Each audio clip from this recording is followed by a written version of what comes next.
Hi everyone and welcome back to my channel. So today we are finally talking about the wonderful world of Laini Taylor. I adored this book. I really did, and opposed to this kind of being just a review video, I just kind of want to talk about it. So I will put my rating up quickly in case you haven't read it, because the things that I will be talking about will be light spoilers for the series. I have only read the first book. I am absolutely going to have to give this book a 9 out of 10. I am expecting to cry in the second and third book. I feel like my heart is going to be ripped to shreds when I read the next book, so I'm really waiting for that, and I'm very excited for that actually. But yes, 9 out of 10 for this fantastic piece of fiction. I adored it. I am so excited to carry on. I am going to have to give myself a few days or even maybe like a week or two to recover from this book, because I still feel slightly broken inside after finishing it. It was good. It was really good. I'm so happy that I finally read it. I realised that I made the note in my phone. I first heard about this book 14th of March 2014. I must have seen on Twitter or Facebook or something this little note here that says Northern Lights and Pan's Labyrinth in one. And I'd seen that online and I thought, wow, that is gonna be my kind of book. That is exactly what I want to read. And I just never got it. I must have seen it again some point late last year because I asked my mum for the trilogy for Christmas. I only just read it, and I think probably because I was afraid that I was thinking so highly of it and that I was expecting so much from it that I was going to be let down. But I wasn't, and I'm really annoyed that I didn't read it sooner. If you haven't read it and you've stuck around because you don't mind about the spoilers, it follows a character whose name I'm probably going to pronounce wrong. I'm probably going to pronounce a lot of names wrong in this video because they're all fantastic names. It follows Caro, who is a 17-year-old art student in Prague who also runs errands for a creature slash person who is obviously not human, and she knows this, she's grown up with it, and I really like that it just kind of drops you straight in the world. Like, there's no speculation. You know it's all real. You know who these characters are because she talks about them as if they're that family, which they are. They are her family. What I really like about Caro is that she tells the truth. She constantly tells the truth, but it comes across as a lie. So it's so easy for her to lie, and I really like that. The fact that she's not actually lying to any of her friends, they just don't really take it as the truth. I really like that aspect of her character. I really liked following her protagonist. I thought that she was really well written. So another thing why this book excites me so much is because I have a very keen interest in human animal hybridity and shapeshifting and skinwalkers and therianthropy, all that kind of stuff. I absolutely love it. I love reading about it, I love writing about it, I research it a lot for my own writing. You know, when you just have that feeling for years that you have been looking for a book that you can't find anywhere, the perfect book. This is it for me. I absolutely adored the concepts that Laini Taylor explores. I thought her world was fantastic, and the glimpses that we get of elsewhere, I loved it.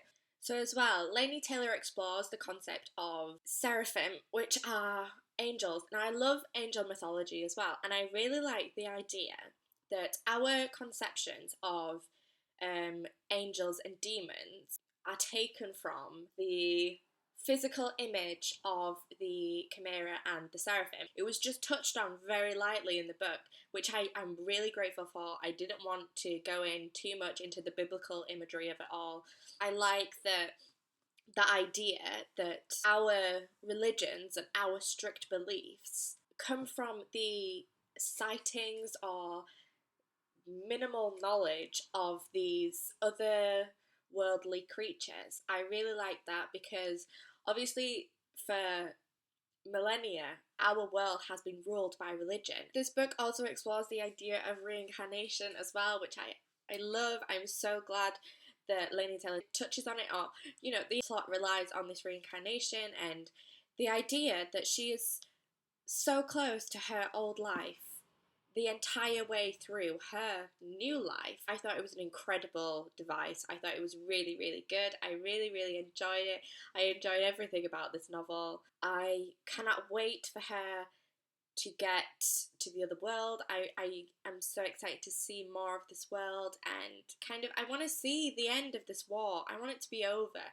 And I'm really excited to see her as the character that brings about the new change. I also really like that we have about 300 pages of Caro, and then we are transferred to the life of Madrigal, whose name I'm probably pronouncing wrong again. I did say I'm really bad with names. We have her whole life. It's not just that we are kind of given the glimpse of her life. We are given so much of it. We see how that relationship builds and what it means to the characters. And in a world that is raged with war and these entire generations of people in this world are bred on war, and that is all they know, and it's all they've known for 1,000 years since it all started. I hate hierarchical structures. Is it not more interesting, like, to see the Chimera? And I love the concept of their society and how their lives and their purities are broken down and reconstructed, and the idea of souls in this novel is just, I really enjoyed it. As much as I love stories about shapeshifters, I just haven't read enough of them. I read so much mythology, but there just isn't enough literature on this kind of integrating species, and I just, why? Like, why are there not more books like this? And I don't want to finish the series because then I have nothing left to read. I really like all the characters that Laini Taylor presents in this novel, obviously, except the ex. I friggin' hated him from the first or second page, or whenever he just happened to be introduced. I hated him. Laini Taylor makes me want to hit people. Kaz is the worst kind of ex-boyfriend that you can ever come across in a series, and I hate him. God, he was so irritating the entire time. But I loved it because it was a really, really good character device. He really was. But I hate him. I really do. I really don't ever want to see him again. I really don't like him, and I hope that he doesn't make an appearance through the rest of the series. I feel like this book has resonated on a particular level in my soul, and I'm so happy that I finally read it. I really like the settings in the novel. I really like that Laini Taylor explores the entire world. I like that it's set in Prague, and there's the contrast of the languages as well. I thought it was really well done. Even though it's written in English, I really like the fact that there are moments when there are different languages in one scene, and it's not complicated, it's not complex.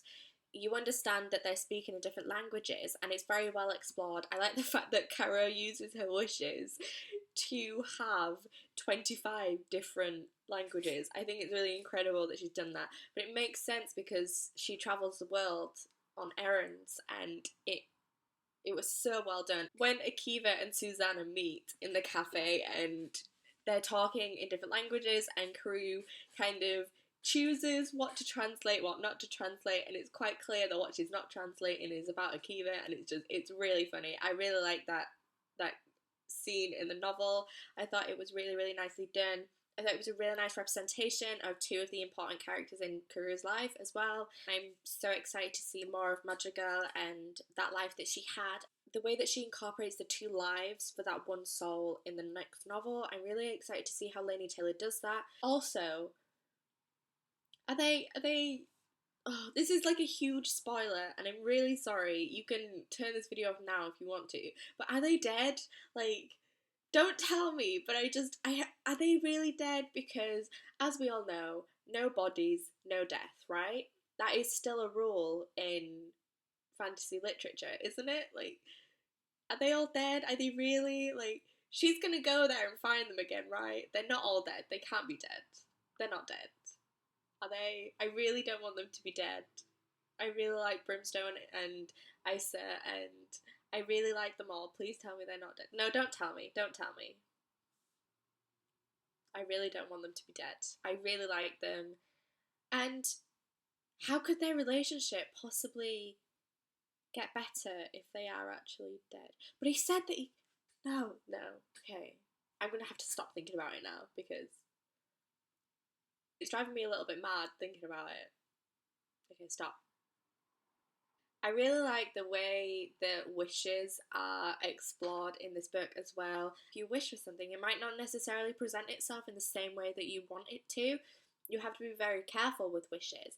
And there is that lesson there, you know, of when a wish is done badly, it's not great. And the cost of wishes as well, I thought was really sad. But we have conditioned ourselves to believe what is beautiful and what is grotesque is what we have told ourselves and what we tell our children and what we write down in these books. And I really, really like the fact that Laini Taylor flips that on its head. The Chimera are not monsters, they're not. They are being abused by their own warlord and the warlord and the generals of the Seraphim. They are both equal and they are both different, but because they are being conditioned by those that are leading them, they see each other as monsters and they're not. And I really like the fact that we are presented with both evil Chimera and evil Seraphim and good Seraphim and good Chimera. I'm really glad that there are two aspects there because it teaches us a lesson that what you are doesn't matter, but it's the way that you present yourself in your life that makes you a monster or a hero. I'm assuming that Kara is the one that brings the species together, and I'm expecting the relationship to have something to do with that because it's such an important part of the novel, and I am very excited to see how it unfolds and what happens there, and if they can be brought back together, and if in doing so they can bring together their species. Laini Taylor is my new literary goddess. I'm so glad now that I've read it. I know I've said that about a gazillion times in this video, but I am. It's an incredible book, and go read it now. I'm telling you to go read this book if you haven't, and if you have and you agree with me that it's incredible, please leave me a comment in the box below. I'm really excited to keep reading, and I will try and do so soon without crying. I'm expecting tears. I was this close at the end of this book to crying. If you like this video, then please give me a thumbs up, and if you want to see more from me, then please subscribe. I upload videos every Tuesday, and I do occasionally on a Thursday as well. Look how beautiful it is. That is one of my favourite book covers. I've said this in previous videos as well, but now I have read it. Go read it. Okay. Bye. See you next week.